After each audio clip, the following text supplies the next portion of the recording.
in response to the tsunami in Aceh, that perhaps this description resonates for you, that you basically had to write a new book in order to deal with that crisis. You couldn't go to your playbook, you couldn't go to your standard operating procedures. You had to invent it on the spot under enormous pressure.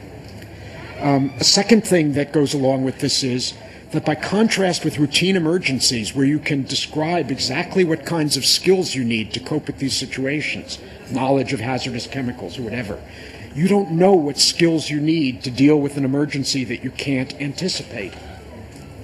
And so nobody in that setting is fully an expert. It doesn't mean that other kinds of expertise are completely irrelevant, but it does mean that nobody has all of the skills that they need to be an expert under those conditions. As I've said, improvisation and innovation are required. Leadership, instead of being based in authority and expertise, requires something different. It requires people who have an ability to cope with the unexpected, who are really able to invent things on the spot and deal with problems that the organization hadn't been ready for. This is true in the United States, it may be true in Indonesia. During peacetime, certain kinds of military officers rise to the top of the military.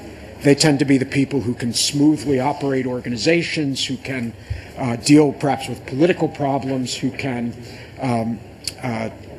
effectively manage logistics in large bases, etc., who are good managers of personnel.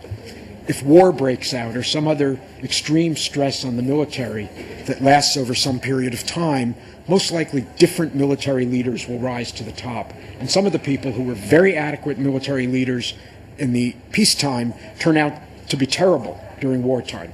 A different set of skills may be necessary to deal with it. And finally, their hierarchical command structure is much less likely to work under crisis circumstances than under routine emergencies. When there's a routine emergency, the organization knows what to do, and the leader is simply triggering things that they're all ready to do.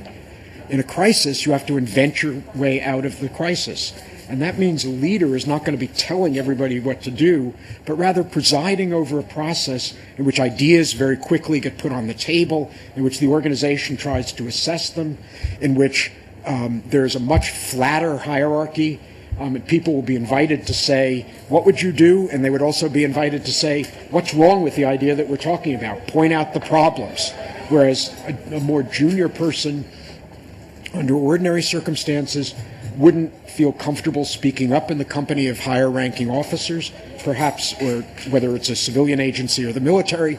In a crisis, perhaps you want your younger people or more junior people to share their ideas, put them on the table, and the organization needs to consider them. Perhaps quickly, perhaps reject them, but at least give them thought. Then, when the organization has figured out what it needs to do, it probably needs to go back to a more structured way of implementing things, a slightly more hierarchical way of operating to implement. So there's a variable command structure. And finally, when you're dealing with a crisis, when you're inventing procedures on the spot, you are not going to have precise execution. And therefore, organizations have to be tolerant of fault. We have a saying in English, I don't know if there's a equivalent in Bahasa, it worked, but it wasn't pretty. And improvised response to crises, almost all, when you're doing well, it works, but it isn't pretty. Sometimes it doesn't work and it isn't pretty either. That's when you're doing badly. So these two modes of leadership and of organizational operation are important to develop, but it is not, as you can do with many problems in government, have one organization that does one thing and another organization that does another, and they can each perfect their specialty. These are the same organizations, the police or the fire brigade or the emergency medical people or the emergency management agency, and they have to have the ability to switch from one mode to the other and do it with enough practice and background that they can be effective doing it under the enormous pressure of a disaster. So especially for dealing with the very large-scale landscape disasters we've been talking about all day, the ability to switch into crisis mode and have your organization do that reasonably smoothly is a crucial one to have, but it requires special thought in advance. I think certainly this is true in the United States, certainly it's true in China. I'm not sure whether it's true here. I think very few organizations conceptualize the difficulties that they are facing to take account of these two different kinds of demands. And that means that when they practice in drills or when they do their training, they're not alerting their people to the fact that there may be two different modes to operate in. And that means that when a crisis occurs, they may not be as well prepared as they could have been if they had taken account of that. Let me pause here and see if, I'm sure this is at least potentially controversial, and you may want to react or disagree.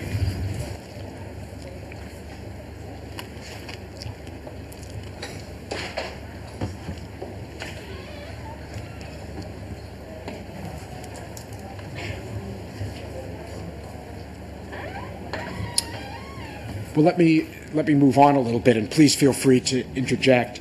I mentioned that I've divided the world into two kinds of crises, but let me distinguish two kinds of emergencies, crises and routine emergencies. Let me now make a further distinction in the crisis category and divide that into two categories as well. If we look, this graph depicts the severity of event, increasing severity as we go up on the vertical axis, time passing on the horizontal one. Under normal circumstances, events have very little severity, and our reaction to them is pretty stable. When we have a routine emergency, we see a ramp up of severity as the emergency takes place, and then the organization stabilizes, manages it very well, and I probably should depict a decline in the severity of the emergency as the organization solves whatever problems it was. Then we get to the realm of crises. Some crises we could call sudden crises, because when they occur, when we become aware of them, there is utterly no question that this is simply off the charts and is a crisis. I suspect that as you learned about the tsunami, nobody said, oh, this is business as usual. Immediately, high leaders of government were mobilized. Senior leaders and response organizations jumped into action.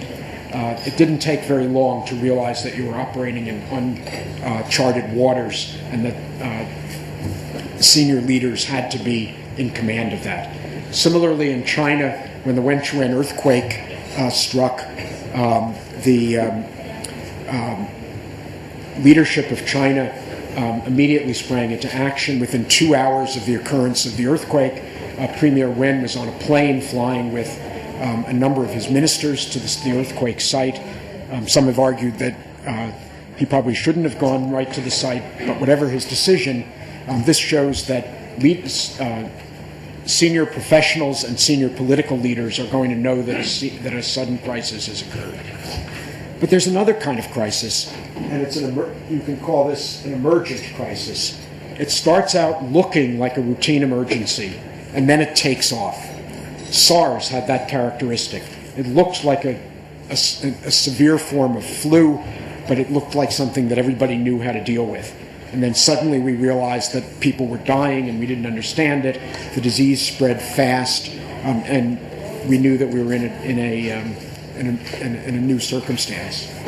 There is a critical time period as an emergent crisis begins to diverge from the path that a routine emergency would follow, that it is in our interest to recognize that as fast as possible. Some organizations do a good job of recognizing it, some don't. In Toronto, the hospital system didn't recognize it very quickly, and the epidemic spread. It was not nipped in the bud. Hospitals had to be closed down, became a very severe